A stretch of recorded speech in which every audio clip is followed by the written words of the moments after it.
Ketahuilah, ketika seseorang sedang marah, setan memainkan hatinya seperti mana anak kecil memainkan bola.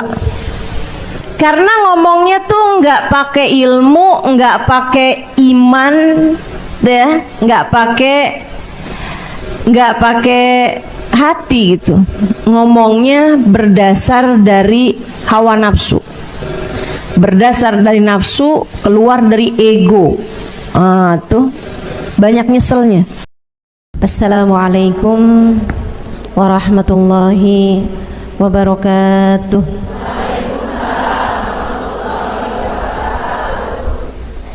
Alhamdulillah, wassalatu wassalamu ala rasulillah Muhammad ibn Abdillah wa ala alihi wa sahbihi wa man wala. Subhanaka la ilma lana illa ma 'allamtana innaka antal alimul hakim. Rabbi shrah li sadri wa yassir li amri wahlul 'uqdatan min lisani yafqahu qawli, amma ba'du.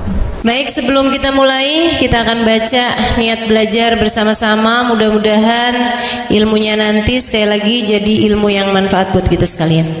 Bismillahirrahmanirrahim. Nawaitu ta'allum wa ta'lim wan naf'a wal intifa' wal mudzakarah wat tadhkir wal ifadah wal istifadah wal hidza 'ala tamassuk bi kitabillah wa sunnati rasulillah sallallahu alaihi wa alihi wasallam wa du'a ilal huda wa dilalata 'alal khair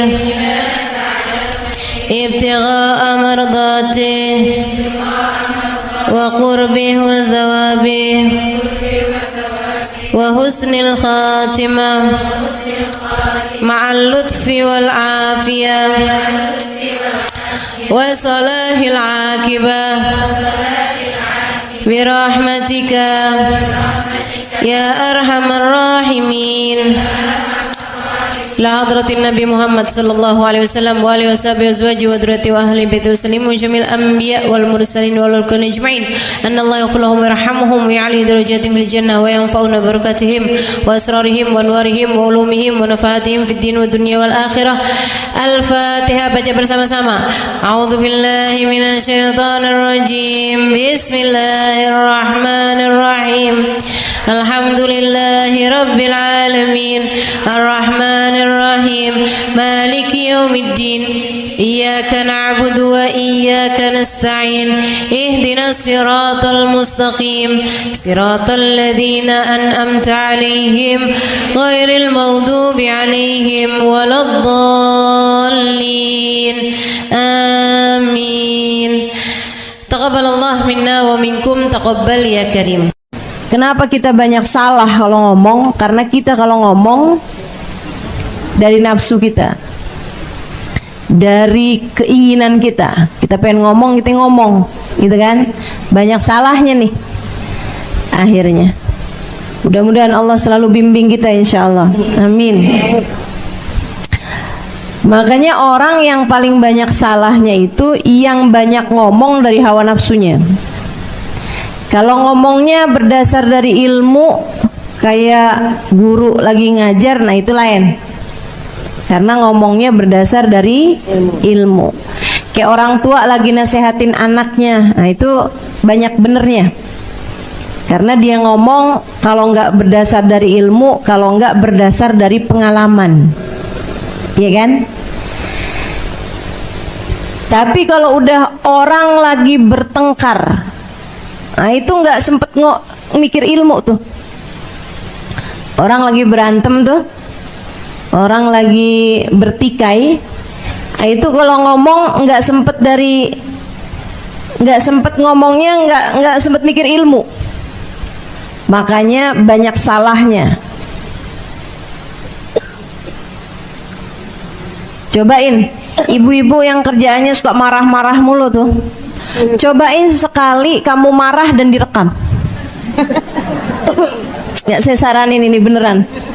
Beneran, ini terapi pengendalian marah. Para istri yang kalau ngomong sama suami bawaan ngegas mulu, ya. Bawaan ngegas aja gitu, kayak nggak ada remnya gitu, blong udah remnya. Coba sekali-kali direkam, kalau perlu bukan hanya suara tapi video. Rekaman video. Masya Allah.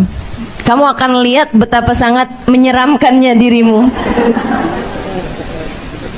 Kenapa gitu?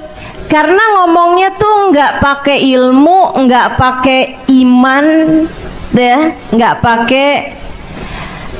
pakai hati gitu.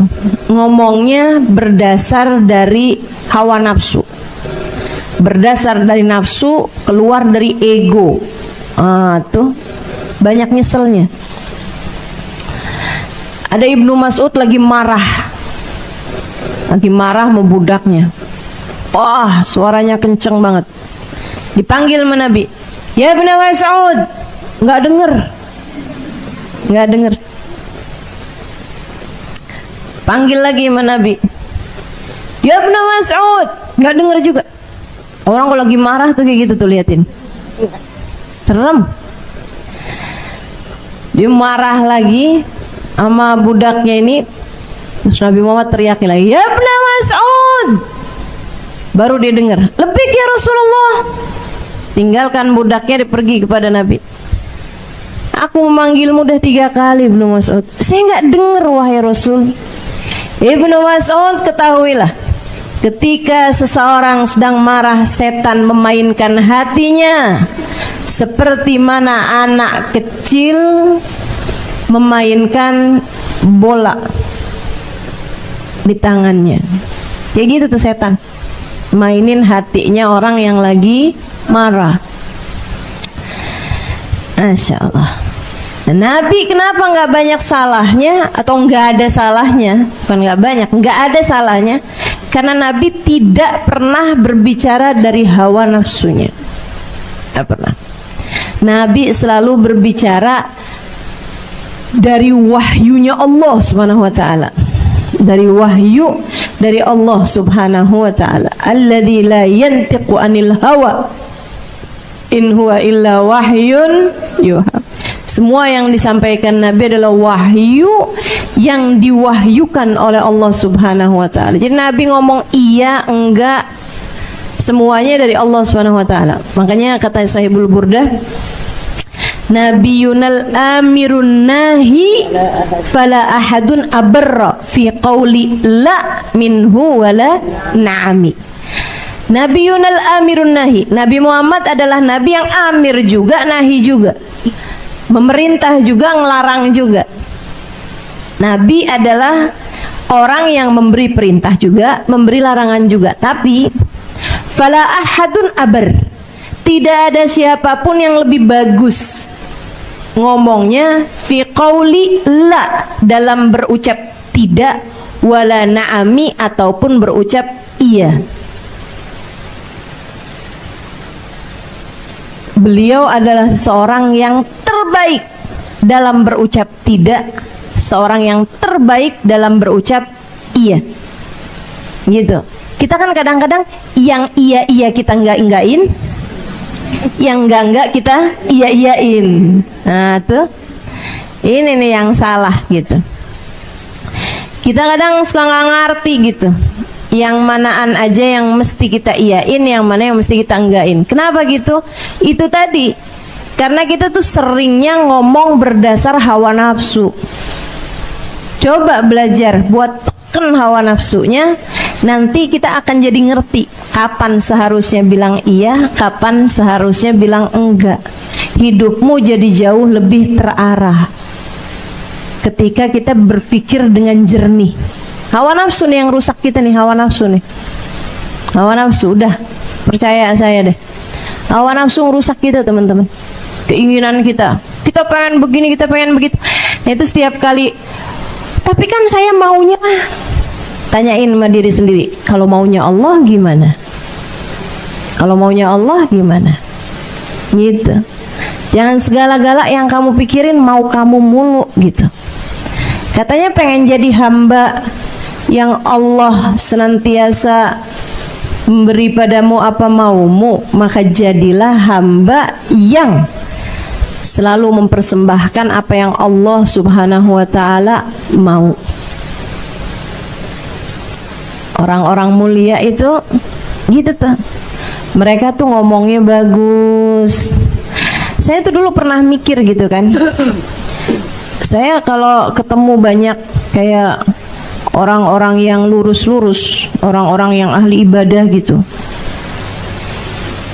di kampung saya gitu, kayak orangnya tuh nyeremin gitu. Maksudnya tuh dalam artian kayak kalau ngomong banyaknya tentang urusan kayak neraka gitu-gitu kan, serem-serem gitu. Jadi saya dulu punya pemikiran bahwa, saya rasa sih pemikiran anak zaman sekarang juga loh, mereka tuh suka ngelihat orang tuh kalau salik, kalau ngerjain apa yang diperintah sama Allah, kayak mendadak jadi menyeramkan gitu, mendadak jadi menakutkan gitu. Kalau ngomong tuh yang dosa, neraka, murka gitu loh, urusannya tuh kayak yang awas nak, nggak boleh gitu, nanti begini gitu, kayak nyeremin kayak gitu. Dulu saya punya pemikiran bahwa orang-orang yang jalanin agama dengan benar itu menjadi orang-orang yang menyeramkan, orang-orang yang galak, orang-orang yang bicaranya tentang akhirat, yang akhiratnya itu urusannya adalah neraka gitu. Saudaraku sekalian yang saya muliakan, ketika saya kemudian mulai belajar di pondok pesantren, belajar lagi di pondok pesantren, belajar lagi di pondok pesantren, emang saya kerjaannya belajar di pondok pesantren, sampai kemudian saya berangkat ke kota Tarim, ternyata sebaliknya. Orang-orang yang paling dekat dengan Allah selalu adalah orang-orang yang paling dapat memberikan pengharapan. Orang-orang yang paling dekat dengan Allah selalu adalah orang-orang yang paling adem-adem hatinya. Semakin dekat sama Allah Subhanahu wa ta'ala, semakin memberikan ketenangan. Karena sejatinya merekalah orang-orang yang paling tenang hidupnya. Gimana enggak coba? Orang lagi sakit datang ke Hubabah Khadijah, Baba saya sakit tenggorokannya. Hubabah Khadijah pegangin tenggorokannya, didoain. Tapi terus beliau bilang begini, kamu tuh sedikit amat sih sabarnya. Ya nggak apa-apa kan kalau lagi sakit. Kamu tahu nggak, sakit itu tanda Allah lagi ingat sama kamu, lagi sayang sama kamu. Saya tuh kalau agak lamaan nggak dikasih sakit, saya sampai suka nanya sama Allah, ya Allah, apakah engkau lupa kepada hamba-Mu Khadijah? Coba tuh, kalimat apa yang lebih menenangkan buat orang yang sakit daripada kalimat itu? Kita kan enggak. Kita kalau ngeliat orang sakit ya, introspeksi. Ingetin dosa lo tuh. Betul nggak? Ah, ibu-ibu nggak usah nasehatin orang lain, nasehatin suami sendiri kalau lagi sakit. Coba diinget-inget. Anak lagi sakit aja hatinya dibuat begitu ya, dibuat sedih gitu. Masya Allah, Masya Allah. Ini semua adalah hukuman atas dosa-dosamu nak. Makanya kalau mama ngomong tuh didengerin, jangan suka ngebantah, kan gitu tuh. Tahu sendiri tuh kan, sakit kan, gitu tuh. Kegedean hawa nafsu teman-teman, kegedean nafsu kita nih.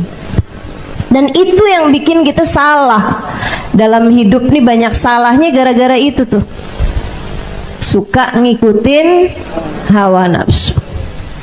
Kalau mereka ini hamba-hamba tercinta di sisi Allah Subhanahu wa taala, bener mulu ngomongnya, karena ngomongnya nggak dari nafsu, tapi dari hati yang bercahaya dengan cahaya iman, cahaya ilmu, cahaya pengalaman, cahaya kedekatan dengan Allah Subhanahu wa taala. Nggak ada yang lebih ngerti, nggak ada yang lebih pinter, nggak ada yang lebih faham selain Allah. Maka Allah akan menjadikan hamba yang dekat dengannya menjadi faham, menjadi mengerti, menjadi tahu segala sesuatu. Kayak baginda kita Nabi besar Muhammad SAW, selalu benar terhadap ucapannya, semuanya gitu. Orang-orang yang ngikutin jalannya Nabi Muhammad juga gitu. Sampai saya ingat nih ucapannya Farazdak. Farazdak itu seorang penyair kaliber, penyair nomor 1 di negeri Arab pada masa tabi'in, masa sesudah masanya sahabat. Nggak menangin Nabi Muhammad, nggak dapetin masa hidupnya Nabi. Dia hidup di masanya para sahabat sebagai seorang tabi'in. Ketika Sayyidina Ali Zainal Abidin, Ali Zainal Abidin itu anaknya Sayyidina Husain bin Ali bin Abi Thalib radhiyallahu taala anhum wa ardahum. Sayyidina Husain ini teman-teman, ibadahnya tiap malam 1000 rakaat. 1000 rakaat. Bayang gak sih? Ibadah malamnya 1000 rakaat. Bersama dengan itu hatinya merunduk sampai kayak yang kalau orang sebut-sebut neraka gitu, kayak yang saya tuh gitu. 1000 rakaat loh ini. Kita jangan kata 1000 rakaat, baru 2 rakaat gitu kan, di waktu malam bisa tahajud, 3 rakaat witir gitu. Udah berasanya kalau hadir di majelis tuh pantesnya duduk paling depan, kalau perlu sebelahan ustazah.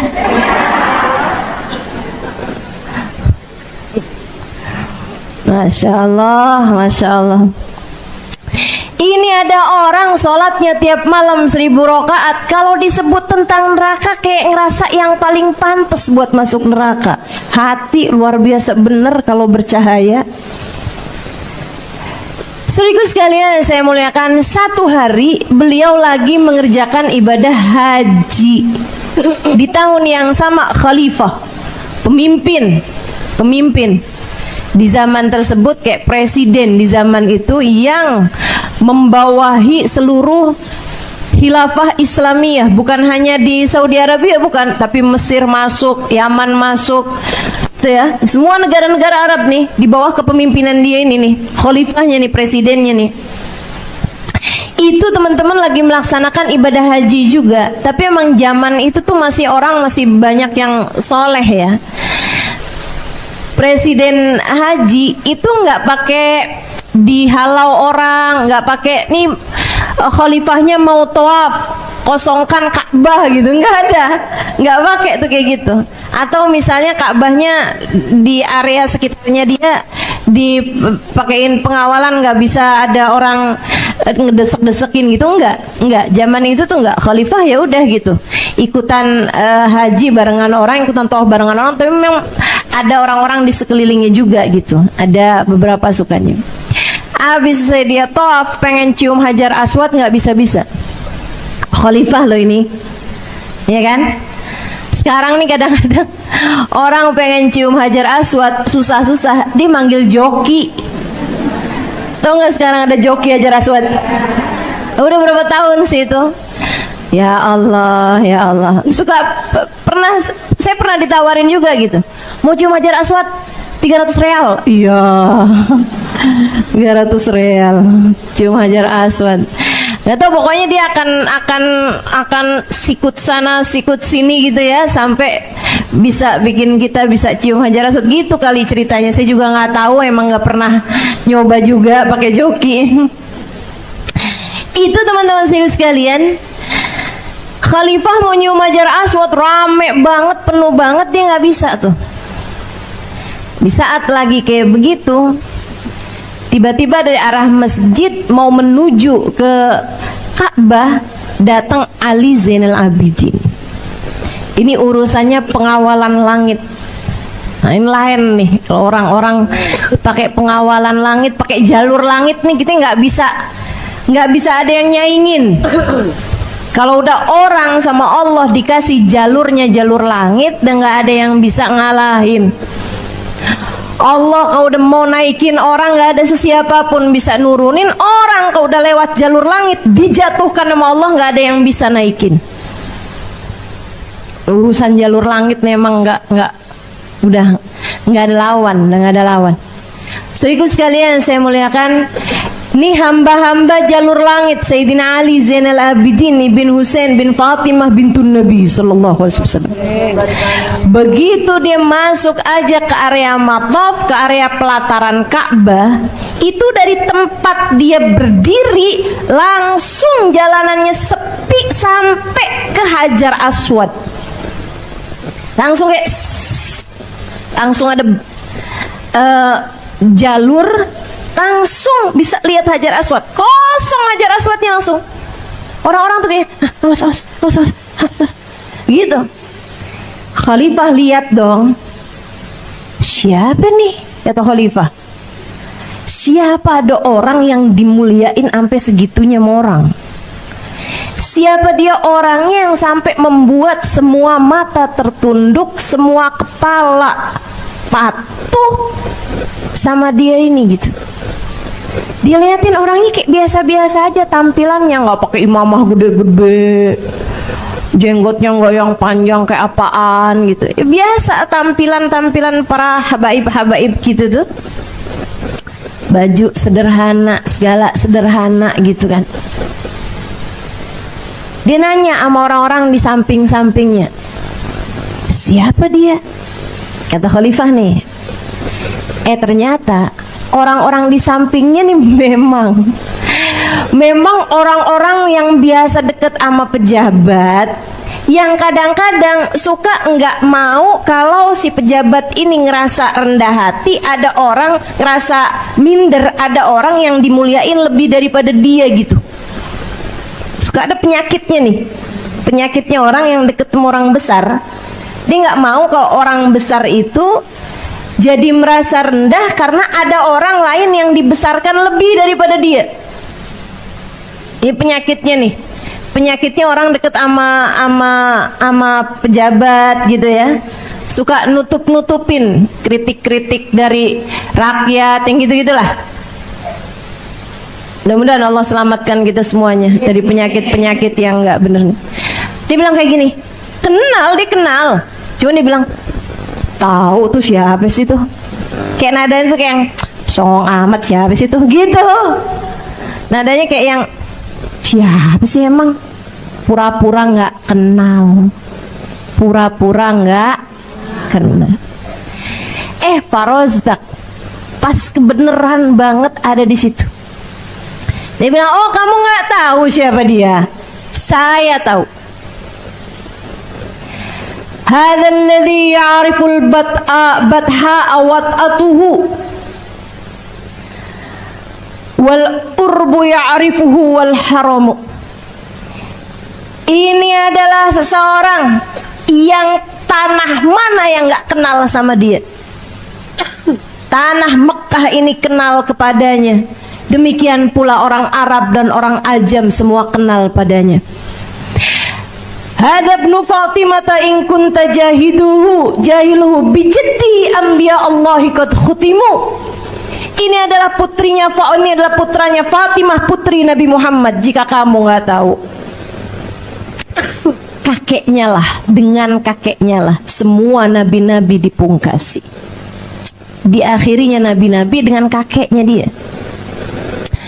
Hadat taqiyun nakiyul alimul alam. Udah tuh dibawa tuh bait syair yang sangat panjang sekali. Salah satu dari pujiannya yang bikin saya ingat sama cerita ini, maqala la qattu illa inda tasyahudihi laula tasyahudu kanat la'uhu na'amu. Dia adalah seseorang yang gak pernah berkata tidak kecuali saat syahadatnya.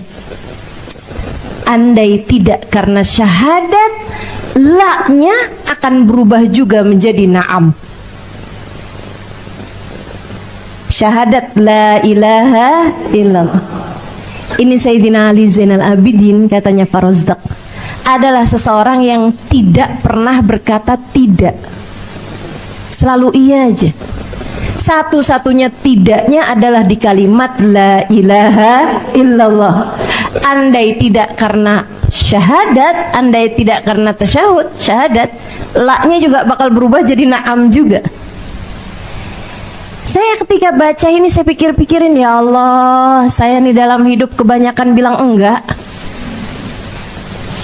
terhadap keputusan-keputusan Allah dalam hidup. Saya kayaknya kebanyakan bilang enggak, kebanyakan protesnya daripada iyanya.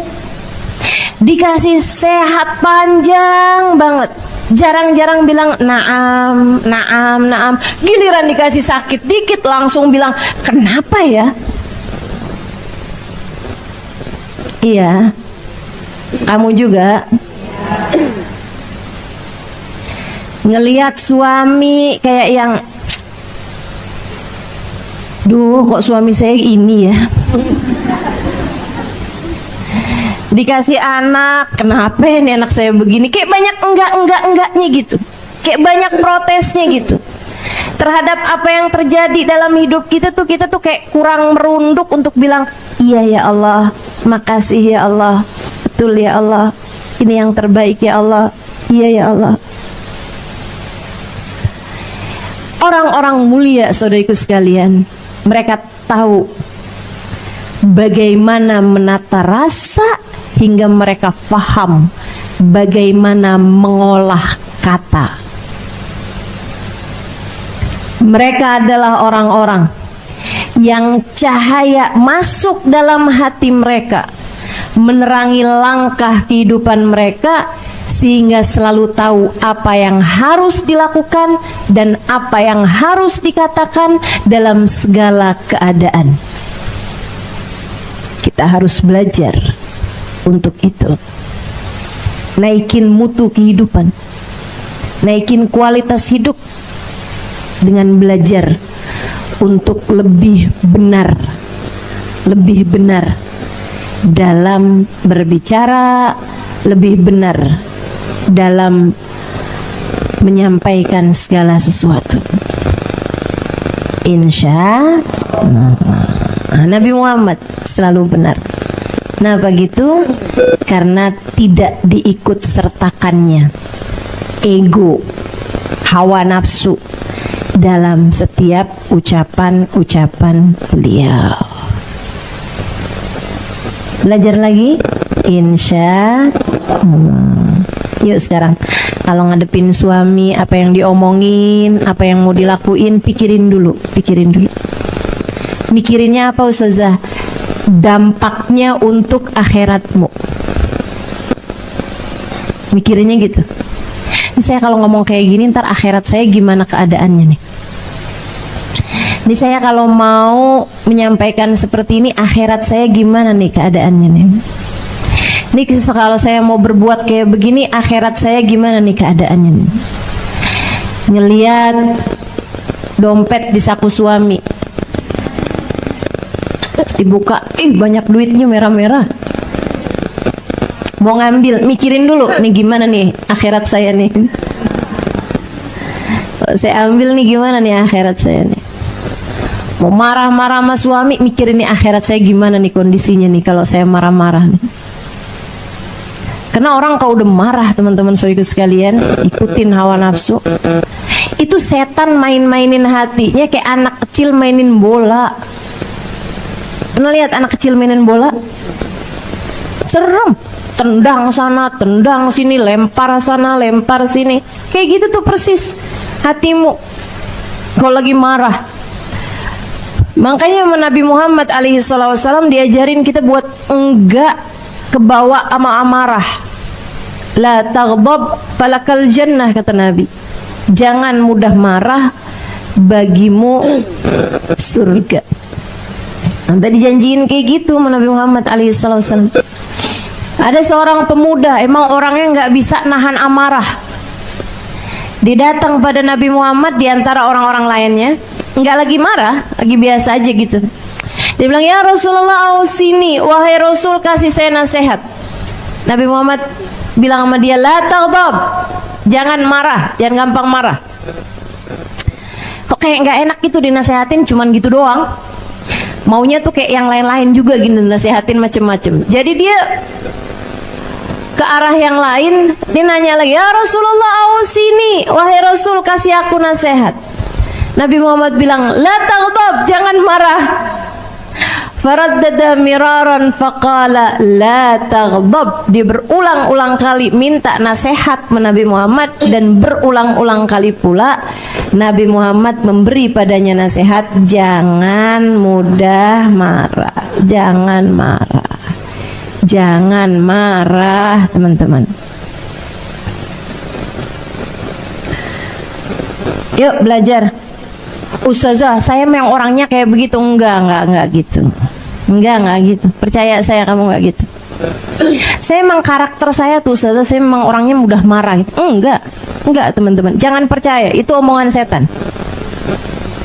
Membenarkan perilaku burukmu itu kerjaan setan. Emang dia mah kayak gitu orangnya. Bukan orang sih, setan. Dia emang kayak gitu tuh kelakuannya tuh. Bikin kamu jadi menyerah, bikin kamu jadi merasa jahat, bikin kamu jadi merasa nggak enak, dan dia mencari pembenaran atas hal itu. Emang saya mau orangnya kayak gitu, kamu terima ya udah, enggak ya mau gimana lagi, emang saya kayak orangnya kayak gitu tuh. Itu kelakuan setan. Jangan percaya sama setan. Wa nafas wa syaitan fa'sihima wa in huma mahadakan nusha fattahimi. Kata Sohibul Burdah, setan mahawa nafsu, jangan percaya, biar kayak kelihatannya nasehatin sekalipun. Kayaknya lagi nasehatin gitu. Ya, enggak. Jangan percaya. Setan mahawa nafsu, emang kerjaan menyesatkan kita, teman-teman. Kenapa saya bisa bilang kayak begitu? Karena saya aslinya itu gampang banget buat marah. Saya nih gampang banget dibikin marah, gampang banget dulunya, teman-teman, dulunya. Sekarang gimana Ustazah? Saya terus belajar untuk enggak jadi orang yang gampang marah. Berhasilkah? Ya namanya juga orang belajar, ya kan? Gitu. Tapi alhamdulillah saya kalau ditanyain, Ustazah kapan terakhir marah? Kapan ya? Udah lupa tuh. Sehingga sekalian yang saya muliakan, coba tanyakan suamimu, kapan terakhir kamu marah-marah?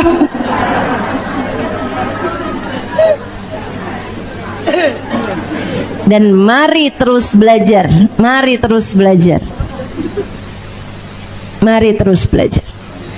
Coba tanyakan anakmu, coba tanyakan saudaramu. Jangan sampai anak tuh bilang kayak gini, itu jangan sampai bikin mama marah. Mama kalau marah serem. Gak banyak tuh anak-anak ngomong gitu tuh. Gak banyak. Yuk belajar terus, belajar terus. Gimana cara belajarnya itu tadi? Jangan biarkan setan itu menguasai hati kita gitu. Caranya kalau marah, mau ngomong apapun, pikirin gitu, dampaknya buat akhirat saya kayak gimana gitu. Tapi kan Ustazah kalau lagi marah kita kadang nggak bisa mikir. Latihan. Sebelum kemarahannya datang, sering pikirin itu. Kalau mau ngerjain apapun, nih akhirat saya gimana nih ya kalau saya ngerjain ini. Kalau saya ngomong kayak gini, akhirat saya kayak gimana ya? Ini jadi penyesalan apa jadi hal yang saya syukuri nih kalau saya ngomong? terus sering pikirin itu gitu. Kita mau pakai baju nih, kalau saya pakai baju kayak gini Allah ridho apa enggak nih ya? Mau ngapain aja tuh kita mikirin nih, kalau saya pergi ke sini Allah ridho apa enggak ya? Terus gitu. Nanti lama-lama marah pun kamu masih bisa mikir gitu. Ngomong kayak begini nanti kayak gimana ya Allah sama saya ya? Gimana akhirat saya? Nanti terlatih teman-teman, terlatih. Semoga begitu. Lama-lama akan terlatih. Diajarin juga sama Nabi. Kata Nabi, fa idza ghadiba ahadukum inna syaitan minan nar wal nar minal inna syaitan innal ghadab minas syaitan wa syaitanu minan nar wal idfun nar lil ma fa idza ghadiba ahadukum falyatawadda. Kata Nabi, setan tuh dari api. Marah itu dari setan. Setan itu dari api. Gak ada yang bisa madapin api selain air. Maka apabila kamu sedang marah, segeralah berwudu. Diajarin sama Nabi.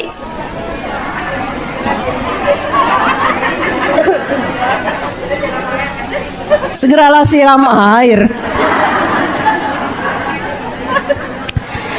Sesungguhnya kemarahan datangnya sumbernya dari setan. Setan terciptanya dari api. Tidak ada yang bisa memadamkan api selain api. Maka apabila seseorang di antara kalian sedang marah, segeralah siram air. Segeralah berwudu. Wudu kan pakai air tuh. Makanya para ulama bilang kalau wudu belum terlalu mempan, mandi. Kalau mandi nggak mempan juga, berendam. Berendam. Dan dipanggil misalnya, gimana sih? Sama suaminya panggilin. Dalam kamar mandi bang. Ngapain berendam? Bukannya kita nggak punya buat berendam, di bak mandi bang, di ember kalau enggak. Ngapain nggak berendam? Disuruh mau saja.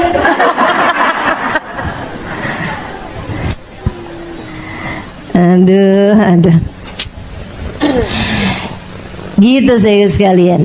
Terus sama Nabi juga diajarin, kamu kalau lagi marah, lagi berdiri segera duduk. Kalau marahnya lagi duduk, segeralah berbaring. Beneran ini. Pindah ke posisi yang lebih rileks. Orang kalau lagi marah tuh, inget-ingetin.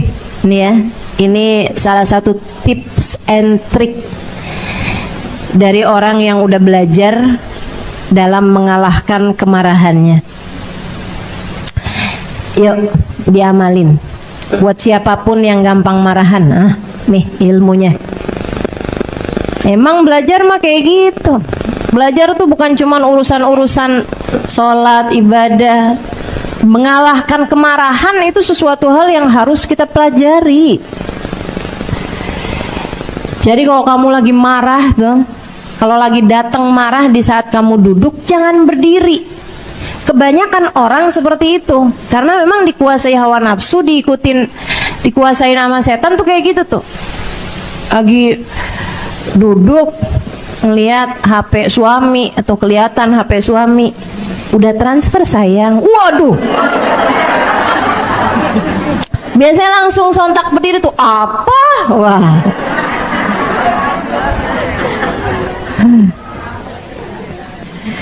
Habis itu langsung jalan-jalan panik gitu kan. Jangan. Sama Nabi disuruh kalau kamu lagi duduk posisinya, ketika datang marah malah suruh baringan. Iya, dilosor. Langsung baringan. Kamu lagi ngapain?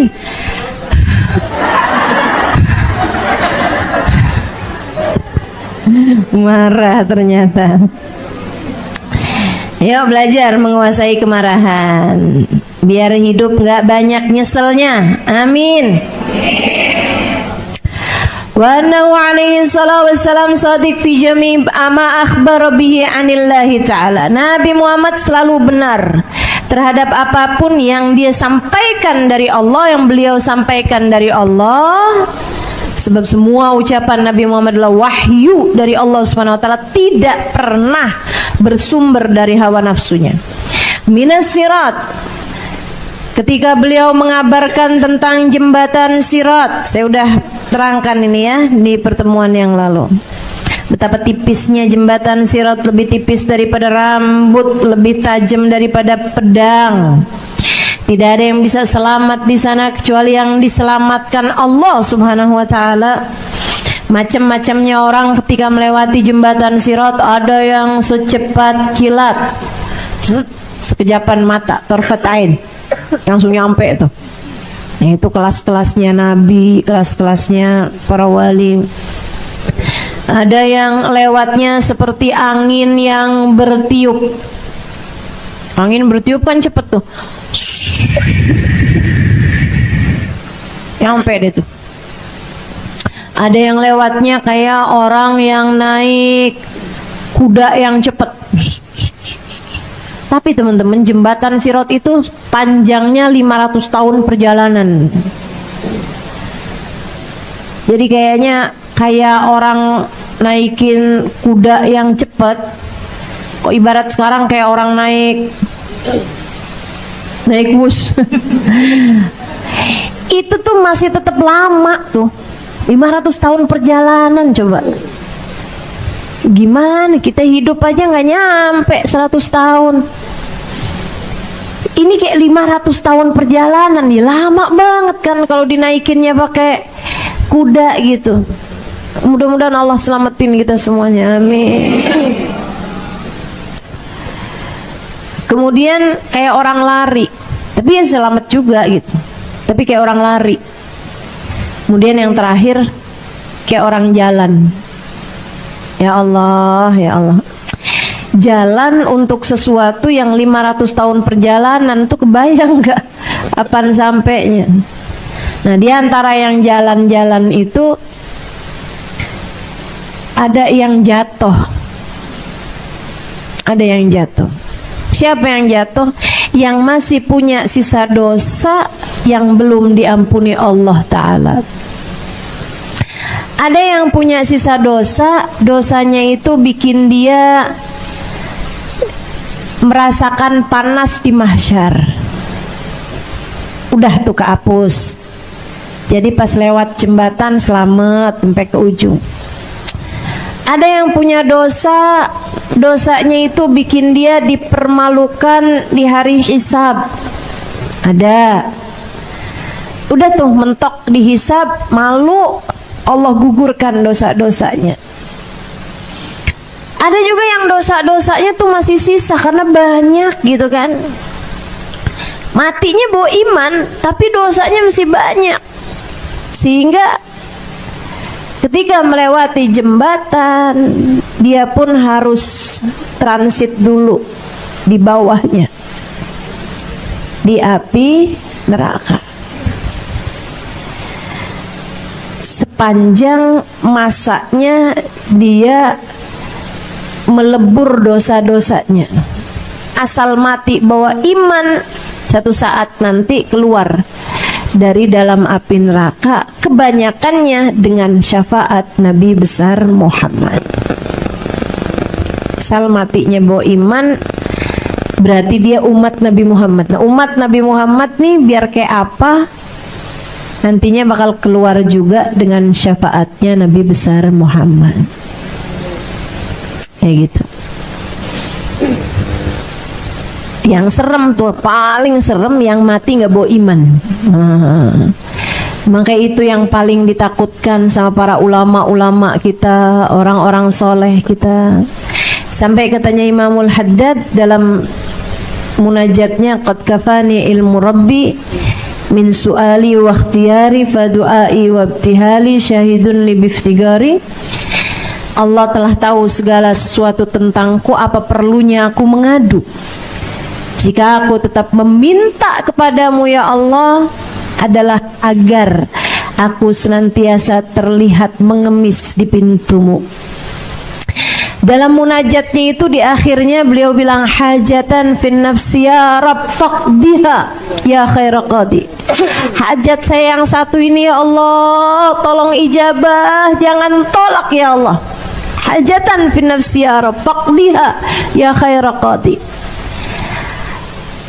Ada salah satu muridnya bertanya kepada beliau, ma hajatuka ya Imam, apa hajatmu ini wahai Imam? Kayak pengen tahu gitu hajatnya orang sekelas Imam Al-Haddad, wali min auliyaillah, buta tapi hafal Quran, hafal ribuan hadis Nabi Muhammad, hafal, beliau nyaris hafal kitab Ihya, teman-teman. Ini gimana ceritanya? Kalau bukan wali min auliyaillah nggak bisa nih. Ini ilmu laduni namanya. Bahkan beliau ketika nulis banyak-banyak kitab itu dalam keadaan buta, saudaraku sekalian. Dan beliau ketika mau menuliskan salah satu hadisnya Nabi besar Muhammad sallallahu alaihi wasallam, beliau nggak tahu hadis ini sahih apa enggak, hadis ini benar Nabi Muhammad mengucapkannya atau enggak. Langsung nanya sama Nabi Muhammad sallallahu alaihi wasallam. Ini orang dengan kualitas hidup yang semacam itu nggak pernah bikin dosa. Fa innahu mahfud, karena beliau adalah orang yang terjaga. Kalau Nabi itu namanya maksum, terjaga dari berbuat dosa. Kalau para wali itu mahfud tuh saudaraku sekalian, terjaga juga, tapi di bawahnya maksum. Kalau maksum tuh udah benar-benar mustahil berbuat dosa. Kalau mahfud terjaga dari berbuat dosa, Allah menjaganya sehingga tidak berbuat dosa. Ini para wali-walinya Allah SWT ketika bilang hajatan fin nafsi ya Rabb, hajat yang satu ini ya Allah faqdiha ya khaira qadi, kabulkan ya Allah hajat saya yang satu ini, tolong kabulkan ya Allah. Pengen tahu dong kita hajatnya wali itu apa sih? Ditanya sama murid beliau, ma hajatukum ya Imam, apa hajatmu wahai Imam? Yang kau sebutkan dalam munajatmu itu hajatan fin nafsi ya Rabb faqdiha ya khaira qadi. Imamul Haddad runduk kemudian berkata, hajati an amut ala husnil khatimah, hajatku adalah aku mati dengan bawa iman. Hajatku adalah aku mati dengan jadi umat Nabi Muhammad. Hajat saya adalah saya mati bawa iman, mati dalam husnul khatimah.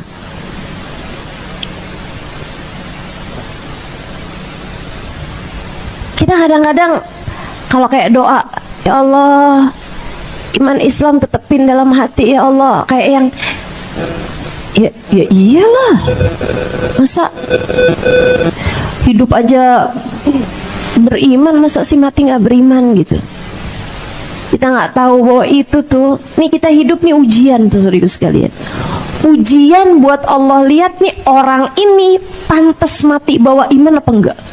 Ih, serem banget gitu.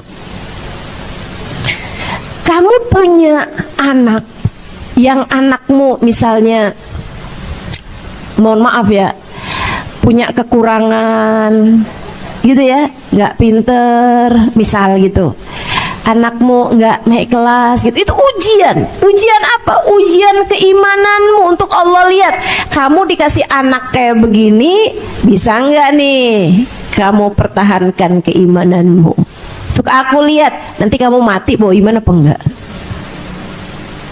Kamu punya suami misalnya keras, misalnya pelit, misalnya apapun aja, ujian dalam hidupmu.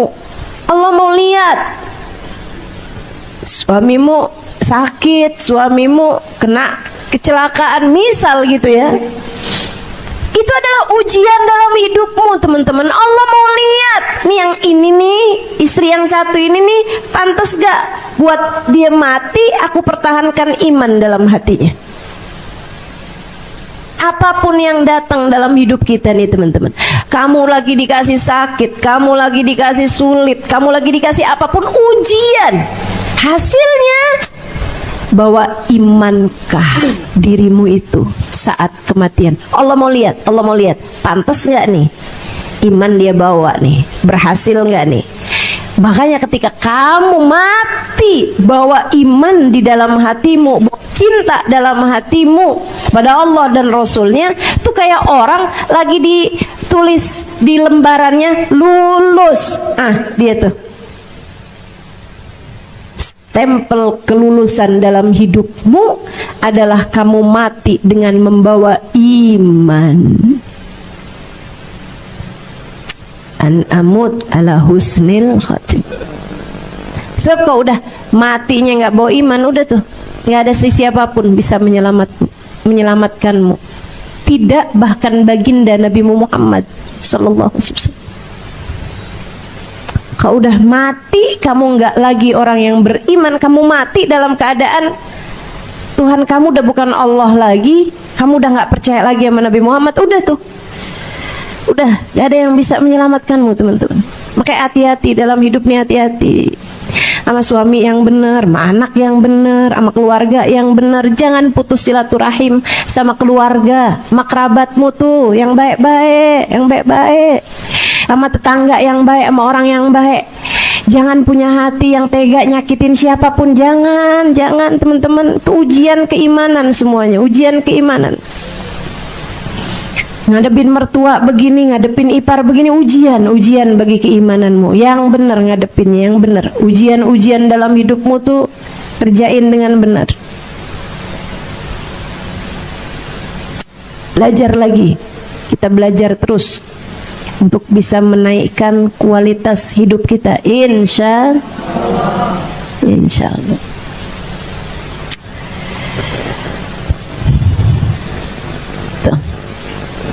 Jembatan sirat, minas sirat, mudah-mudahan selamat semua. Karena kalau nggak selamatnya di dunia nih, apa-apanya masih ada untungnya. Coba tuh, rumah kita kemalingan, kita masih bisa bilang untung aja. Dia ngambil dunia doang, duit doang, kita semuanya sehat, kita semuanya selamat. Ya kan masih ada gitunya. Kecelakaan nih, mobilnya rusak gitu kan, mobilnya ketabrak gitu, tapi orangnya selamat, untung aja, masih ada untungnya. Pokoknya yang namanya dunia nih, seapa-apanya kamu celaka, selalu aja masih ada sisi untungnya. Tapi kalau udah akhirat kamu celaka, nggak ada untung-untungnya lagi, udah nggak ada untung-untungnya lagi. Udah kamu mati nggak bawa iman, udah tuh, udah nggak ada untung-untungnya teman-teman, nggak ada, udah. Kamu sudah tidak lagi menjadi seseorang yang beruntung. Ya Allah, mudah-mudahan Allah selamatkan semuanya, insya Allah. Kita, anak-anak kita, orang-orang yang kita sayangi, semoga selamat semuanya. Allah tetapkan iman Islam di hati kita semuanya, insya Allah. Amin. Makanya orang di Tarim tuh kan sering tuh pada minta doa. Orang di Tarim kalau ketemu tuh pasti yang usik bidoa gitu, usik bidoa. Tolong doain saya ya, doain saya gitu. Di Indonesia juga kan, Ustaz doain saya dong, sering banget gitu. Cuman bedanya kalau di Indonesia, kalau saya tanya gitu, doain apa? Doain sehat Ustazah, doain panjang umur gitu. Kalau di Tarim kalau saya tanya gitu, minta doa apa? Husnul khatimah gitu. Mereka kayaknya lebih ngerti gitu ya apa yang harus diminta. Kita yang diminta cuma sebatas urusan dunia. Kayaknya sudah perlu untuk kita ganti prioritas dalam hidup kita ini. An amut ala husnil khatim. Kelulusan kita dalam berkehidupan, yaitu mati dengan husnul khatim.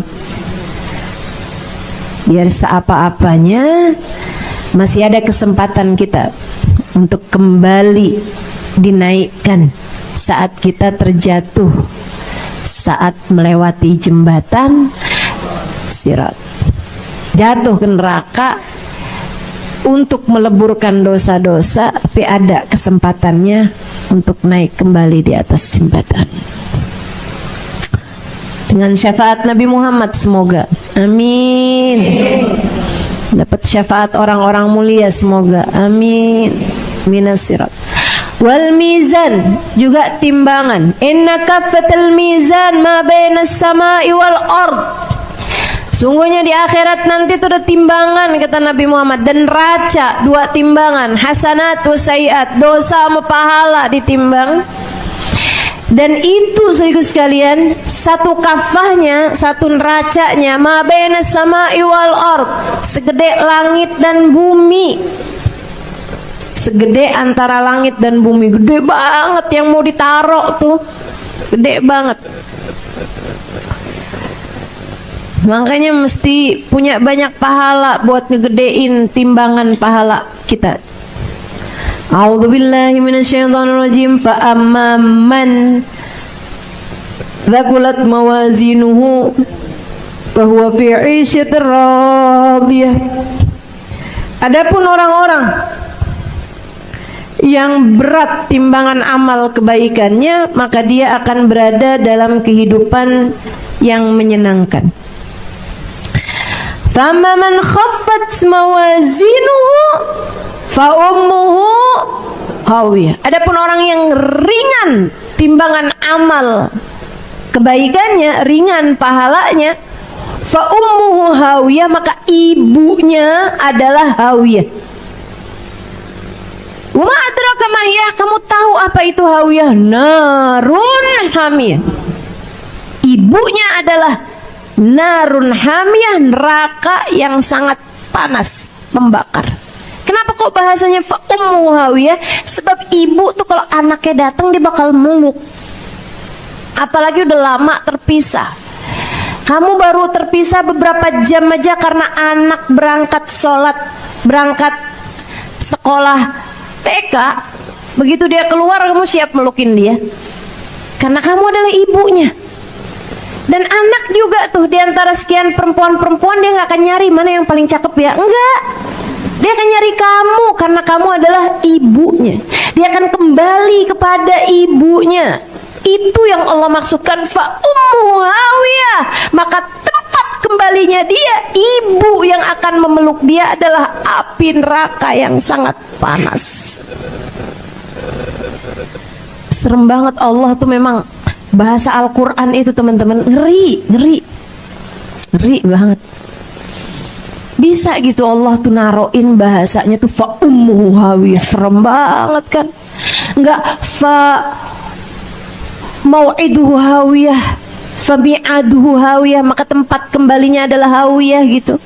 Enggak, fa ummu hawiyah, maka ibunya dia adalah hawiyah. Ma'adrak mahiyah. Kamu tahu enggak kenapa nih? Siapa dia nih? Emaknya dia tuh siapa gitu? Yang bakal meluk dia, yang bakal di tempat kembali dia, narun, api neraka yang sangat panas, berkobar. Orang yang ringan timbangan amal kebaikannya, pahalanya, dan berat dosa-dosanya, maka dia dikembalikan kepada hawiyah. Semoga Allah selamatkan kita semua. Ngeri, neraka tuh ngeri. Ya Allah, ya Allah. Allahumma ajirna minan nar. Allahumma ajirna minan nar. Allahumma ajirna minan nar. Allahumma ajirna minan nar. Allahumma ajirna minan nar. Allahumma ajirna minan nar. Allahumma ajirna minan nar. Waskinna ma'asabikin a'la faradisil jinan khalidin min ghairi sabiqati adab wala itab wala fitnah wala hisab birahmatika ya arhamar rahimin waf'al kadhalik bi walidina wa dhurriyyatina wa ahbabina ila yaumiddin. Sallallahu ala sayyidina Muhammadin wa ala alihi wa sahbihi wasallam. Alhamdulillahi rabbil alamin.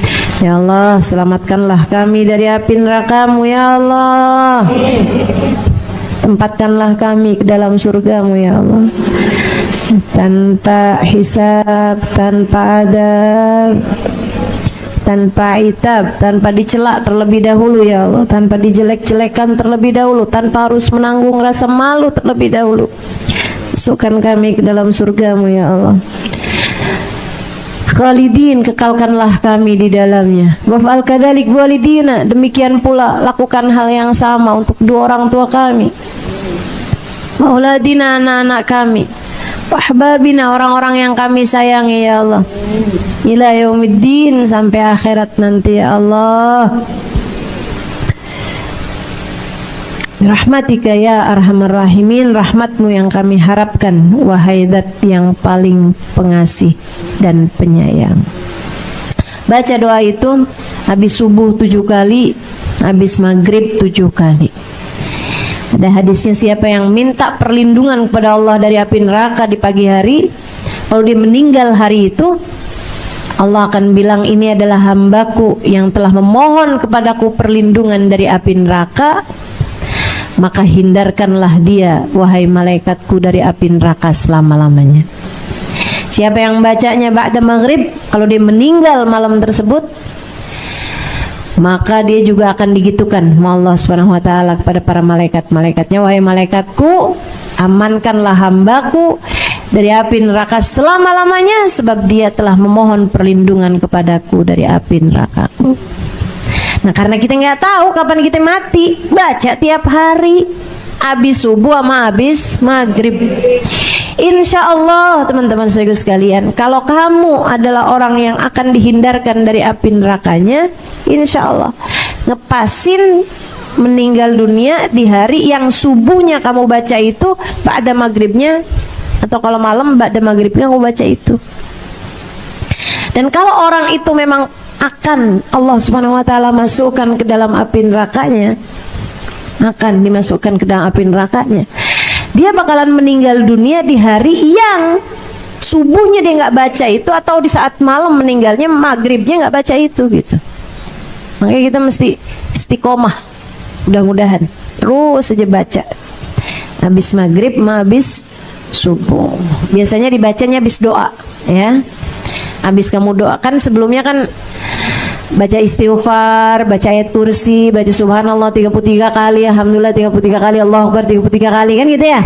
Habis itu kan kamu doa gitu kan. Nah, habis doa tuh istighfar, terus baru itu tuh Allahumma ajirna minan nar, Allahumma ajirna minan nar 7 kali. Baik, minal sirat wal mizan kafatul mizan. Ada orang-orang yang waktu ditimbang seri teman-teman, nggak berat satu dari yang lain. Bacanya seri apa seri? Seri. Jadi itu ditimbang itu sama persis gitu.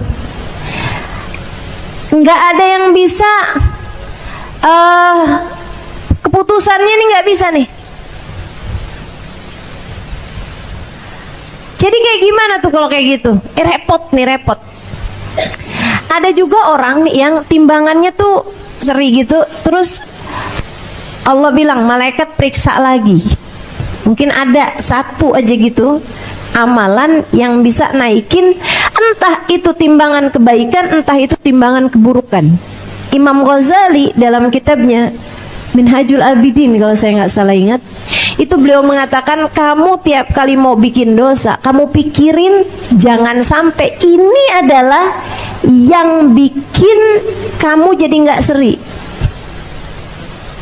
yang bikin kemudian kamu ditambahin tuh dosanya.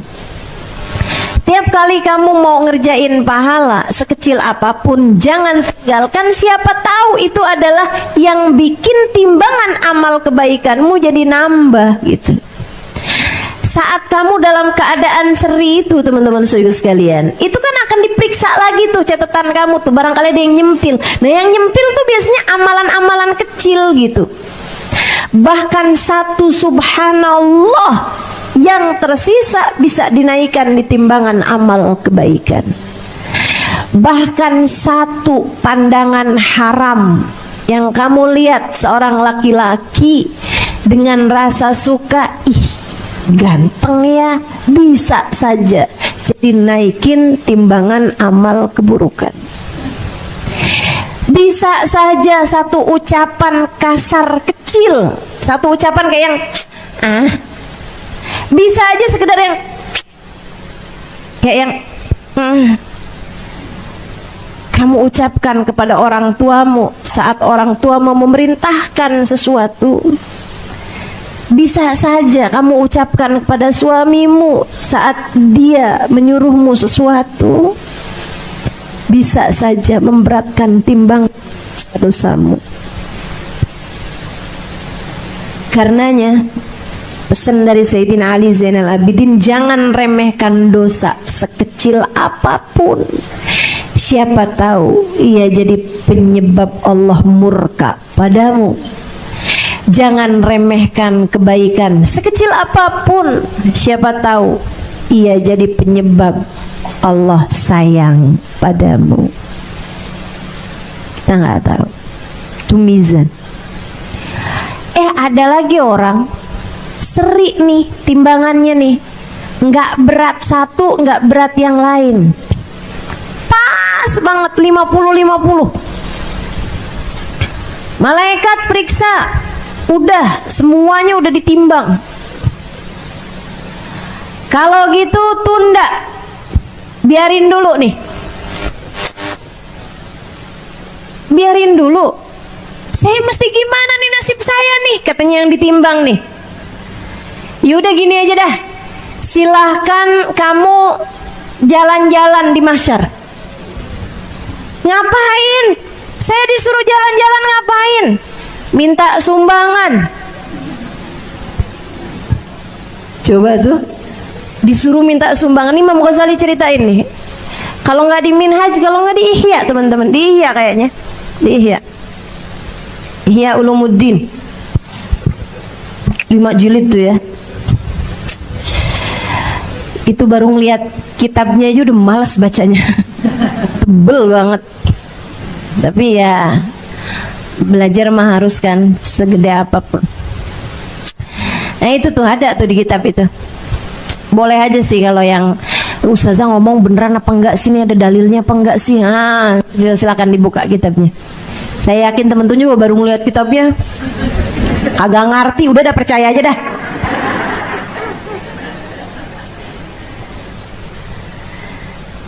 Di bab tentang kiamat ya, kiamah wa hauliha itu ada tuh. Kitab kelima kayak masalah. Nanti Imam Ghazali membahas hal ini teman-teman, tentang mizan. Ada orang timbangannya seri, dia pun kemudian sama Allah disuruh nyari sumbangan, gitu ya. Nah kalau di dunia mah udah nggak usah deh kita deh, jangan pernah minta orang. 1 titik hitam di akhirat bagimu setiap kali kamu minta. Jangan jadi orang selamitan, jangan jadi orang suka minta orang. Itu nanti 1 titik hitam di wajahmu di akhirat nanti. Ustaz kalau mintanya minta fallback gimana? Saudaraku sekalian yang saya muliakan, akhirnya ya emang mau gimana lagi gitu kan. Dia pun dengan pikiran putus asa di jalan juga gitu, di jalan ketemu sama anaknya. Dia bilang, alhamdulillah nak, mama ketemu kamu nak, mama minta tolong. Apaan mah? Mama nih lagi ditimbang nih amalnya kan. Terus seri nak, sumbang napa? Bagiin, gak usah banyak-banyak deh nak, asal lebih berat aja gitu. Apaan mah? 1 tasbih kamu kek, 1 sujud kamu kek gitu, apa aja gitu. 1 sholawatan kamu kek, apa aja. 1 sedekah kamu nak yang kamu sumbangkan gitu. Gak usah banyak-banyak, ayo nak, kasih nak. Ingat gak nak, kamu tuh pernah ada di perut mama 9 bulan. Kata anaknya, gak inget mah, saya kan masih jadi janin. Teman-teman saya sekalian, anaknya kemudian bilang, ma, masalahnya kan saya juga gak tahu nih timbangan senter kayak gimana. Iya juga sih ya.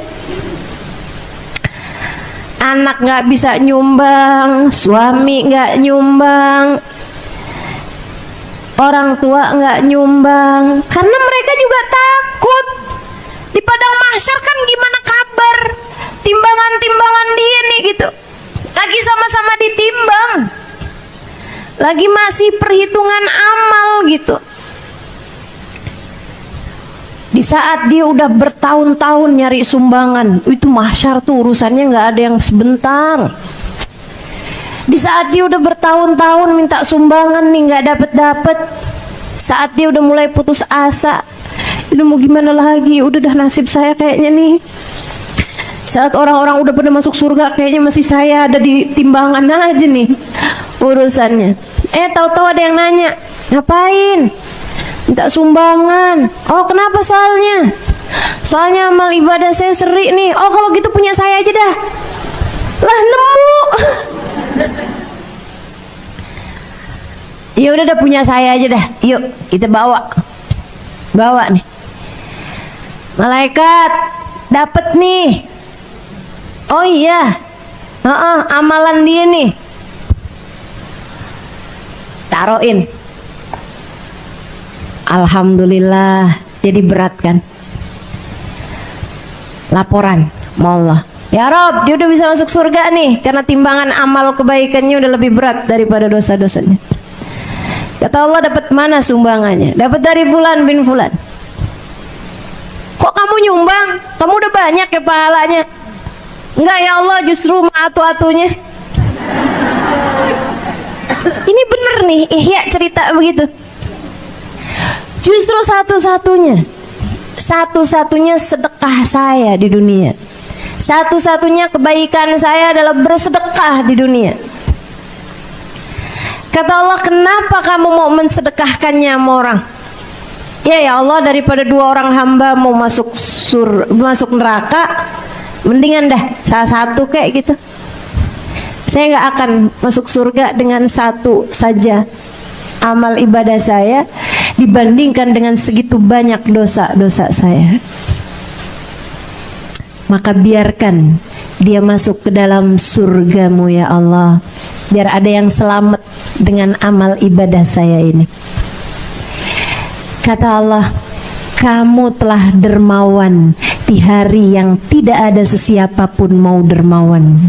Ketahuilah, aku lebih dermawan daripada kamu, maka masuklah kamu ke dalam surgaku dengan kedermawananku. Ini katanya Imam Ghazali, sudah beliau cerita ini, bahkan di surga sekalipun kedermawananmu bermanfaat, bahkan di akhirat sekalipun kedermawananmu tetap akan memberi kemanfaatan. Makanya tuh, orang yang dermawan tempatnya dekat dengan surga. Orang dermawan tuh al-karim. Al-karim garibun minallah, garibun minal jannah, ba'idun, garibun minallah, garibun minan nas, garibun minal jannah, ba'idun minan nar. Orang yang dermawan dekat sama Allah, dekat sama orang, dekat sama surga, gitu kan? Jauh dari neraka. Orang yang pelit, jauh dari Allah, jauh dari orang, jauh dari surga, dekat sama neraka. Nah itu tinggal kamu lihat tuh, kamu tipe orang yang bagaimana. Mudah-mudahan Allah jadikan kita semuanya dermawan.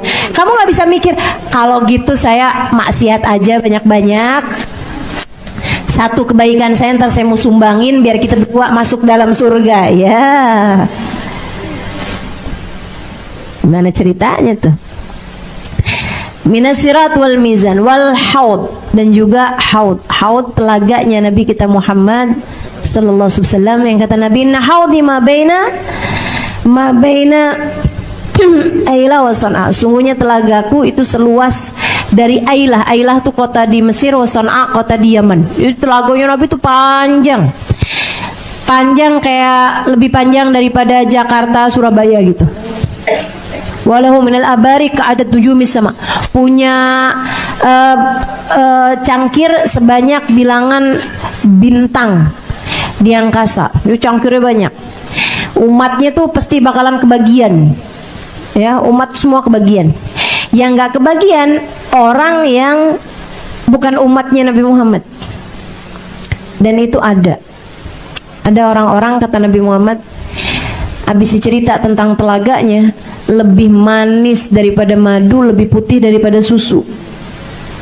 Tampilannya putih, telaganya Nabi itu, orang umat berdatangan semuanya ngambil cangkir kemudian minum, ambil cangkir kemudian minum.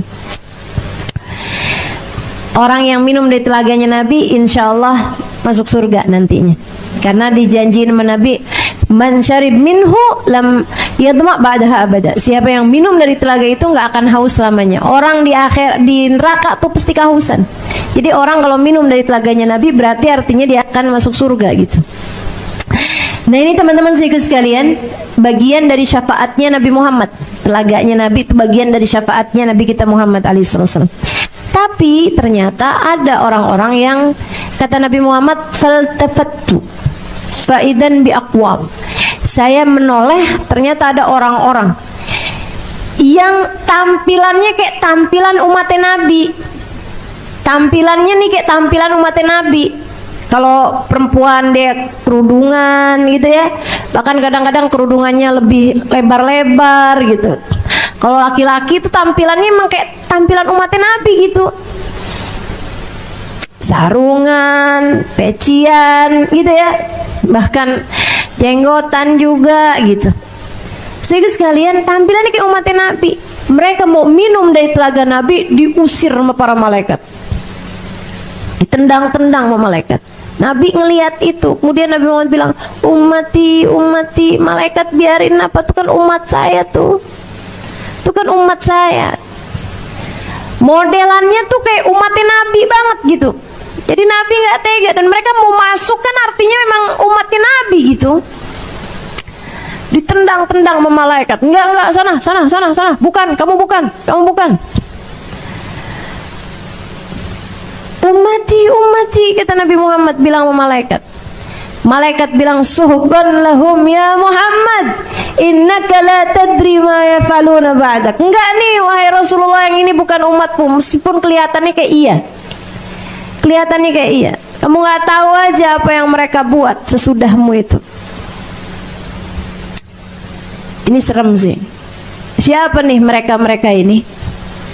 Sehingga sekalian, para ulama sih banyak bilang mereka ini adalah kelompok orang-orang yang mereka tuh ibadah di dunia kayak ibadahnya umat Nabi Muhammad, tapi hati mereka nggak punya cinta sama Nabi Muhammad. Gak ada cintanya gitu sama Nabi. Ziarah makam Nabi syirik. Nabi Muhammad dah meninggal, nggak bisa ngapa-ngapain lagi dalam alam kubur. Nabi Muhammad hanya manusia biasa, nggak bisa buat apa-apa gitu. Ini yang kayak beginian ngomongnya di dunia aja udah kayak begitu. Yang dia mau datengin telaganya Nabi, ya gimana coba? Waktu di dunia bilang Nabi Muhammad hanya manusia biasa aja, ya malaikat kan kesel. Kalau menurut kamu Nabi Muhammad manusia biasa aja, nggak punya tenaga, sana kamu. Ngapain kamu datang ke telaganya? Kamu bilang kan manusia biasa, ngapain kamu datang ke telaganya? Kamu bilang Nabi Muhammad nggak bisa apa-apa, ngapain kamu datang ke telaganya? Tampang kamu sih kayak umatnya, tapi kamu bukan umatnya. Hatimu nggak punya rasa cinta kepadanya. Bahkan orang-orang yang datang berziarah ke makam Nabi, kamu mengatakan mereka telah syirik. Kamu mengatakan mereka telah berlebih-lebihan kepada Nabi. Bahkan yang sekedar datang ke makam Nabi Muhammad kemudian berucap salam kepada Nabi Muhammad, kamu menghardiknya. Kemudian kamu berkata, kiblatnya sebelah sana, jangan ngadep ke sini, kiblatnya sebelah sana. Ini hanya makam Nabi Muhammad, nabinya udah mati, kiblatnya ke arah sana. Nih sekarang ngapain kamu datang ke telaganya?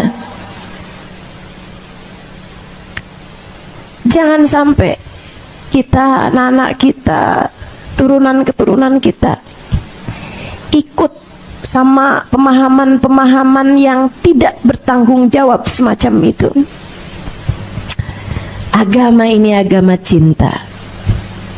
Sempurnamu beribadah di dalam agama ini adalah ketika hatimu dipenuhi dengan cinta kepada Allah yang utama dan kepada siapapun yang membawamu kepada cintanya Allah dan kepada siapapun yang dicintai oleh Allah. Dan ketahuilah, tak ada yang pernah mencintai dan dicintai Allah lebih daripada kekasihnya baginda kita Nabi besar Muhammad. Maka beribadahlah dengan sepenuh cinta padanya. Salatlah dengan cinta pada Allah dan kepada Nabi Muhammad. Rasakanlah saat lisanmu berucap inni wajjahtu wajhi lilladzi fataras samawati wal ardh. Aku hadapkan diriku yang hina dina kepada Engkau ya Allah, penguasa langit dan bumi. Dan saat lisanmu berucap Assalamu alayka ayyuhan nabi wa rahmatullahi wa barakatuh. Salam untukmu wahai seorang nabi dan rahmat Allah senantiasa tercurahkan kepadamu wahai kekasih kami baginda Nabi besar Muhammad. Assalamualaikum warahmatullahi wabarakatuh.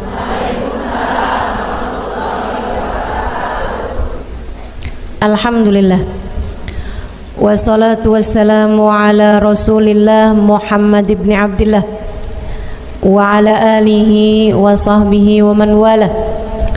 Subhanaka la ilma lana illa ma 'allamtana innaka antal alimul hakim.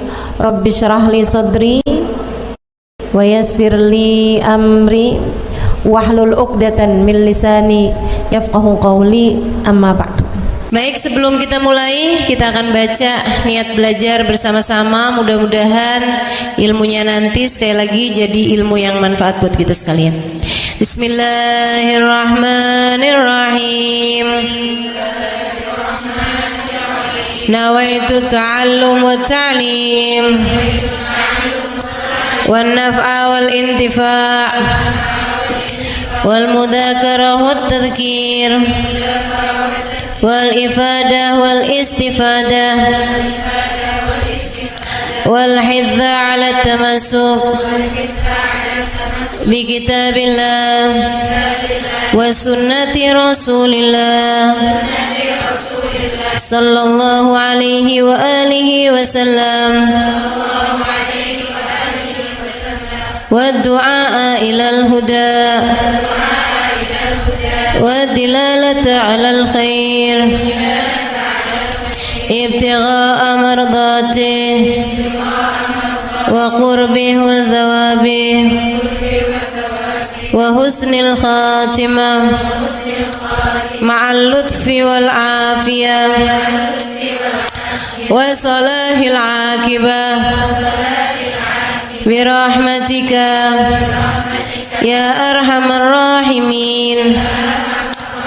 La hadratin Nabi Muhammad sallallahu alaihi wasallam wa alihi washabihi azwaji wa dzurriyyati wa ahli baiti wasallimu jamil anbiya wal mursalin wal kulli ajma'in anna Allah yaghfir lahum wa yarhamhum wa ya'li darajatihim fil jannah wa yanfa'una barakatihim wa asrarihim wa anwarihim wa ulumihim wa nafaatihim fid din wa dunya wal akhirah. Al-Fatihah, baca bersama-sama. A'udzu billahi minasy syaithanir rajim. Bismillahirrahmanirrahim. Alhamdulillahi rabbil alamin. Ar-Rahmanir Rahim. Maliki yaumiddin. Iyyaka na'budu wa iyyaka nasta'in. Ihdinas siratal mustaqim. Siratal ladzina an'amta 'alaihim ghairil maghdubi 'alaihim waladdallin. Amin.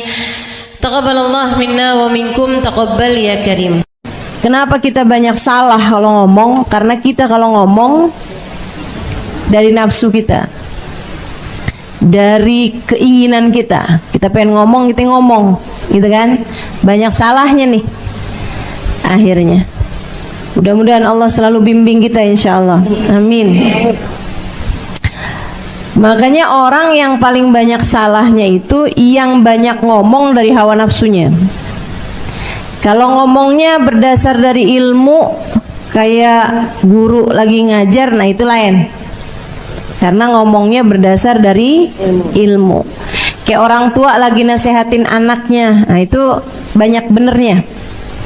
Karena dia ngomong kalau nggak berdasar dari ilmu, kalau nggak berdasar dari pengalaman, iya kan? Tapi kalau udah orang lagi bertengkar, nah itu nggak sempet mikir ilmu tuh. Orang lagi berantem tuh, orang lagi bertikai, nah itu kalau ngomong nggak sempet ngomongnya, nggak sempet mikir ilmu. Makanya banyak salahnya. Cobain ibu-ibu yang kerjaannya suka marah-marah mulu tuh, cobain sekali kamu marah dan direkam. Ya, saya saranin ini beneran ini terapi pengendalian marah. Para istri yang kalau ngomong sama suami bawaan ngegas mulu, ya, bawaan ngegas aja gitu, kayak nggak ada remnya gitu, blong udah remnya. Coba sekali-kali direkam, kalau perlu bukan hanya suara tapi video, rekaman video. Masya Allah, kamu akan lihat betapa sangat menyeramkannya dirimu. Kenapa gitu? Karena ngomongnya tuh nggak pakai ilmu, nggak pakai iman, deh, nggak pakai hati gitu. Ngomongnya berdasar dari hawa nafsu, berdasar dari nafsu, keluar dari ego. Tuh banyak nyeselnya. Ada Ibnu Mas'ud lagi marah sama budaknya. Wah, suaranya kenceng banget. Dipanggil sama Nabi, ya Ibnu Mas'ud, nggak denger. Panggil lagi sama Nabi, ya Ibnu Mas'ud, nggak denger juga. Orang kalau lagi marah tuh kayak gitu tuh, liatin, serem. Dia marah lagi sama budaknya ini. Terus Nabi Muhammad teriakin lagi, ya Ibnu Mas'ud. Baru dia dengar, lebih ya Rasulullah. Tinggalkan budaknya, dia pergi kepada Nabi. Aku memanggilmu udah 3 kali Ibnu Mas'ud, saya nggak dengar wahai Rasul. Ibnu Mas'ud, ketahuilah, ketika seseorang sedang marah, setan memainkan hatinya seperti mana anak kecil memainkan bola di tangannya. Kayak gitu tuh setan, mainin hatinya orang yang lagi marah. Masya Allah. Nabi kenapa nggak banyak salahnya atau nggak ada salahnya? Bukan nggak banyak, nggak ada salahnya. Karena Nabi tidak pernah berbicara dari hawa nafsunya. Tidak pernah. Nabi selalu berbicara dari wahyunya Allah Subhanahu wa ta'ala. Dari wahyu dari Allah Subhanahu wa ta'ala. Alladzi la yantiqu anil hawa in huwa illa wahyun yuha. Semua yang disampaikan Nabi adalah wahyu yang diwahyukan oleh Allah Subhanahu wa ta'ala. Jadi Nabi ngomong iya, enggak, semuanya dari Allah Subhanahu wa ta'ala. Makanya kata Sahibul Burdah, Nabiyunal amirun nahi fala ahadun abarra fi qawli la minhu wala na'ami. Nabiyunal amirun nahi. Nabi Muhammad adalah nabi yang amir juga, nahi juga, memerintah juga, ngelarang juga. Nabi adalah orang yang memberi perintah juga, memberi larangan juga. Tapi fala ahadun abar, tidak ada siapapun yang lebih bagus ngomongnya fi qauli la, dalam berucap tidak, wala na'ami, ataupun berucap iya. Beliau adalah seorang yang terbaik dalam berucap tidak, seorang yang terbaik dalam berucap iya. Gitu. Kita kan kadang-kadang yang iya kita enggak-enggakin, yang enggak kita iya-iyain. Nah tuh, ini nih yang salah gitu. Kita kadang suka nggak ngerti gitu, yang manaan aja yang mesti kita iyain, yang mana yang mesti kita enggakin. Kenapa gitu? Itu tadi, karena kita tuh seringnya ngomong berdasar hawa nafsu. Coba belajar buat tekan hawa nafsunya, nanti kita akan jadi ngerti kapan seharusnya bilang iya, kapan seharusnya bilang enggak. Hidupmu jadi jauh lebih terarah ketika kita berpikir dengan jernih. Hawa nafsu nih yang rusak kita nih, hawa nafsu nih. Hawa nafsu, udah percaya saya deh. Hawa nafsu rusak kita teman-teman. Keinginan kita pengen begini, kita pengen begitu. Itu setiap kali, tapi kan saya maunya, tanyain sama diri sendiri, kalau maunya Allah gimana? Kalau maunya Allah gimana? Gitu. Jangan segala-gala yang kamu pikirin mau kamu mulu gitu. Katanya pengen jadi hamba yang Allah senantiasa memberi padamu apa maumu, maka jadilah hamba yang selalu mempersembahkan apa yang Allah Subhanahu wa ta'ala mau. Orang-orang mulia itu gitu tuh, mereka tuh ngomongnya bagus.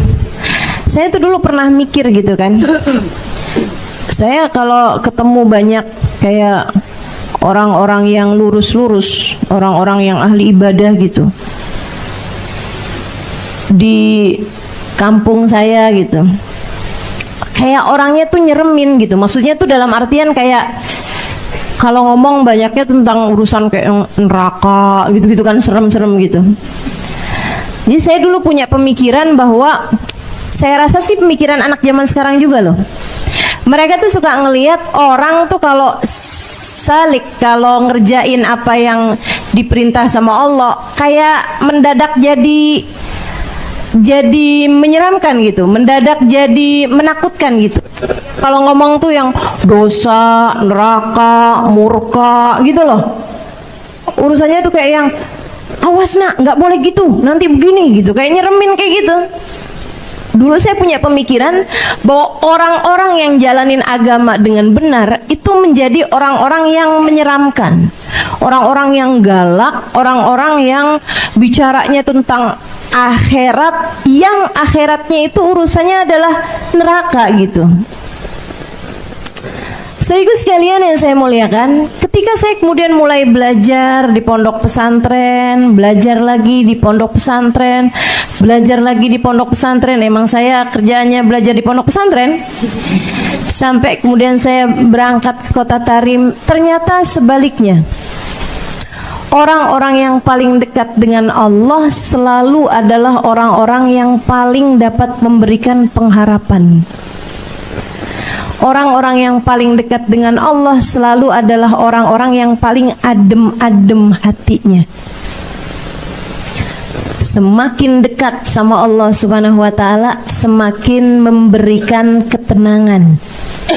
Karena sejatinya merekalah orang-orang yang paling tenang hidupnya. Gimana enggak coba? Orang lagi sakit datang ke Hubabah Khadijah, Baba saya sakit tenggorokannya. Hubabah Khadijah pegangin tenggorokannya, didoain. Tapi terus beliau bilang begini, kamu tuh sedikit amat sih sabarnya. Ya nggak apa-apa kan kalau lagi sakit. Kamu tahu nggak, sakit itu tanda Allah lagi ingat sama kamu, lagi sayang sama kamu. Saya tuh kalau agak lamaan nggak dikasih sakit, saya sampai suka nanya sama Allah, ya Allah, apakah engkau lupa kepada hamba-Mu Khadijah? Coba tuh, kalimat apa yang lebih menenangkan buat orang yang sakit daripada kalimat itu? Kita kan enggak. Kita kalau ngeliat orang sakit ya, introspeksi. Ingetin dosa lo tuh. Betul nggak? Ibu-ibu nggak usah nasehatin orang lain, nasehatin suami sendiri kalau lagi sakit. Coba diinget-inget. Anak lagi sakit aja hatinya dibuat begitu ya, dibuat sedih gitu. Masya Allah, Masya Allah. Ini semua adalah hukuman atas dosa-dosamu, nak. Makanya kalau mama ngomong tuh didengerin, jangan suka bantah, kan gitu tuh. Tahu sendiri tuh kan, sakit kan, gitu tuh. Kegedean hawa nafsu, teman-teman, kegedean nafsu kita nih. Dan itu yang bikin kita salah dalam hidup nih, banyak salahnya gara-gara itu tuh. Suka ngikutin hawa nafsu. Kalau mereka ini hamba-hamba tercinta di sisi Allah Subhanahu wa taala, bener mulu ngomongnya, karena ngomongnya nggak dari nafsu, tapi dari hati yang bercahaya dengan cahaya iman, cahaya ilmu, cahaya pengalaman, cahaya kedekatan dengan Allah Subhanahu wa taala. Nggak ada yang lebih ngerti, nggak ada yang lebih pinter, nggak ada yang lebih faham selain Allah. Maka Allah akan menjadikan hamba yang dekat dengannya menjadi faham, menjadi mengerti, menjadi tahu segala sesuatu.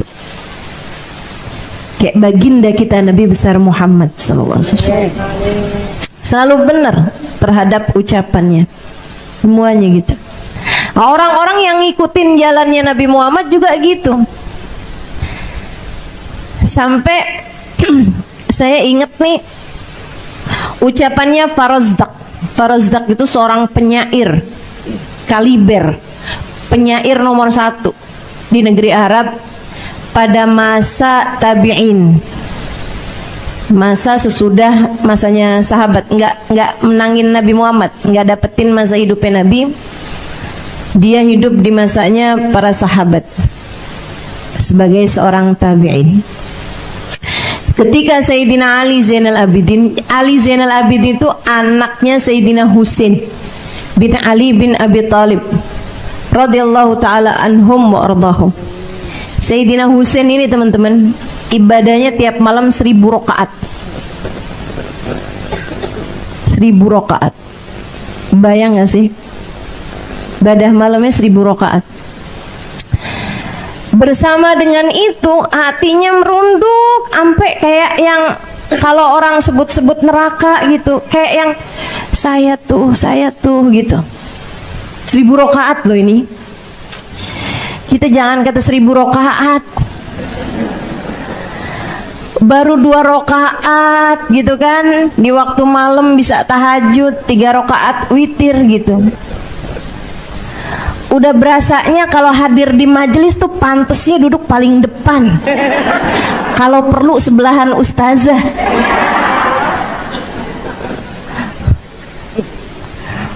Masya Allah, Masya Allah. Ini ada orang sholatnya tiap malam 1000 rakaat. Kalau disebut tentang neraka kayak ngerasa yang paling pantas buat masuk neraka. Hati luar biasa bener kalau bercahaya. Saudaraku sekalian saya muliakan, satu hari beliau lagi mengerjakan ibadah haji di tahun yang sama. Khalifah, pemimpin di zaman tersebut, kayak presiden di zaman itu yang membawahi seluruh khilafah Islamiyah, bukan hanya di Saudi Arabia, bukan, tapi Mesir masuk, Yaman masuk, ya, semua negara-negara Arab nih di bawah kepemimpinan dia ini nih, khalifahnya nih, presidennya nih. Itu teman-teman lagi melaksanakan ibadah haji juga, tapi emang zaman itu tuh masih banyak yang soleh ya. Presiden haji itu nggak pakai dihalau orang, nggak pakai nih khalifahnya mau tawaf kosongkan Ka'bah gitu, nggak pakai tuh kayak gitu. Atau misalnya Ka'bahnya di area sekitarnya dia dipakein pengawalan, nggak bisa ada orang ngedesek-desekin gitu, enggak. Zaman itu tuh enggak, khalifah ya udah gitu, ikutan haji barengan orang, ikutan tawaf barengan orang, tapi memang ada orang-orang di sekelilingnya juga gitu, ada beberapa pasukannya. Abis selesai dia tawaf, pengen cium Hajar Aswad, nggak bisa-bisa, khalifah loh ini, ya kan? Sekarang nih kadang-kadang orang pengen cium Hajar Aswad susah-susah, dia manggil joki. Tahu nggak sekarang ada joki Hajar Aswad? Udah berapa tahun sih itu? Ya Allah, ya Allah. Saya pernah ditawarin juga gitu. Mau cium Hajar Aswad 300 real. Iya. 300 real. Cium Hajar Aswad. Nggak tahu, pokoknya dia akan sikut sana sikut sini gitu ya, sampai bisa bikin kita bisa cium Hajar Aswad gitu kali ceritanya. Saya juga nggak tahu, emang nggak pernah nyoba juga pakai joki. Itu teman-teman sekalian, khalifah mau nyium Hajar Aswad rame banget, penuh banget, dia nggak bisa tuh. Di saat lagi kayak begitu, tiba-tiba dari arah masjid mau menuju ke Ka'bah datang Ali Zainal Abidin. Ini urusannya pengawalan langit. Nah ini lain nih, kalau orang-orang pakai pengawalan langit, pakai jalur langit nih, kita nggak bisa ada yang nyaingin. Kalau udah orang sama Allah dikasih jalurnya jalur langit, dan nggak ada yang bisa ngalahin. Allah kalau udah mau naikin orang, nggak ada sesiapapun bisa nurunin orang. Kalau udah lewat jalur langit, dijatuhkan sama Allah, nggak ada yang bisa naikin. Urusan jalur langit memang udah nggak ada lawan, Saudaraku sekalian saya muliakan, ini hamba-hamba jalur langit Sayyidina Ali Zainal Abidin bin Husain bin Fatimah bintun Nabi sallallahu alaihi wasallam. Begitu dia masuk aja ke area mataf, ke area pelataran Ka'bah, itu dari tempat dia berdiri langsung jalanannya sepi sampai ke Hajar Aswad. Langsung ada jalur, langsung bisa lihat Hajar Aswad, kosong Hajar Aswadnya langsung. Orang-orang tuh kayak awas gitu. Khalifah lihat dong, siapa nih, kata Khalifah, siapa ada orang yang dimuliain sampai segitunya sama orang? Siapa dia orangnya yang sampai membuat semua mata tertunduk, semua kepala patuh sama dia ini gitu. Dia liatin orangnya kayak biasa-biasa aja tampilannya, nggak pakai imamah gede-gede, jenggotnya nggak yang panjang kayak apaan gitu. Biasa tampilan para habaib gitu tuh. Baju sederhana, segala sederhana gitu kan. Dia nanya sama orang-orang di samping-sampingnya, siapa dia? Kata Khalifah nih, ternyata orang-orang di sampingnya nih memang orang-orang yang biasa deket sama pejabat, yang kadang-kadang suka nggak mau kalau si pejabat ini ngerasa rendah hati, ada orang ngerasa minder, ada orang yang dimuliain lebih daripada dia gitu. Suka ada penyakitnya nih, penyakitnya orang yang deket sama orang besar. Dia nggak mau kalau orang besar itu jadi merasa rendah karena ada orang lain yang dibesarkan lebih daripada dia. Ini penyakitnya nih, penyakitnya orang deket sama pejabat gitu ya. Suka nutupin kritik-kritik dari rakyat yang gitu-gitulah. Mudah-mudahan Allah selamatkan kita semuanya dari penyakit-penyakit yang nggak bener.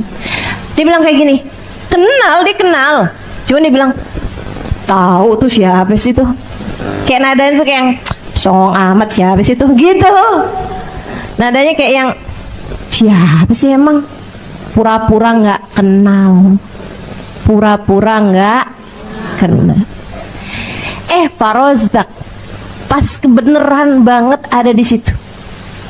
Dia bilang, oh kamu nggak tahu siapa dia? Saya tahu. Hadzal ladzi ya'riful batha'a wat'atuhu qalbu ya'rifuhu wal haramu. Ini adalah seseorang yang tanah mana yang gak kenal sama dia.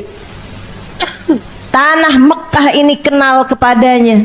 Demikian pula orang Arab dan orang Ajam semua kenal padanya.